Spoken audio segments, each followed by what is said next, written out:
নবী করিম সাল্লাল্লাহু আলাইহি ওয়াসাল্লাম বলতেছেন যে হে জিবরাইল, এই সাহাবীর কি আমল ছিল যে কোনোদিন তো এত ফেরেশতা নিয়ে তুমি জমিনে আসো নাই, আজকে 1,40,000 ফেরেশতা নিয়ে কি জন্য জমিনে এসো, কি আমল ছিল এই সাহাবীর?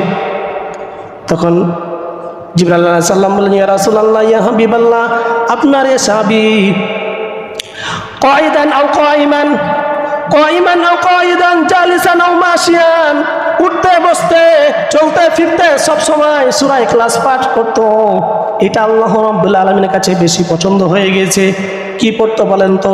চলতে ফিরতে উঠতে বসতে শুতে সব সময় সূরা ইখলাস পাঠ করত। কুল হুয়াল্লাহু আহাদ, আল্লাহুস সামাদ, লাম ইয়ালিদ ওয়া লাম ইউলাদ ওয়া লাম ইয়াকুল লাহু কুফুয়ান আহাদ। এই সূরাটা তেলাওয়াত করত। এই জন্য আল্লাহ রাব্বুল আলামিন খুশি হয়ে আজকে 1 নয় 2 নয় 1,40,000 ফেরেশতা তার জানাজায়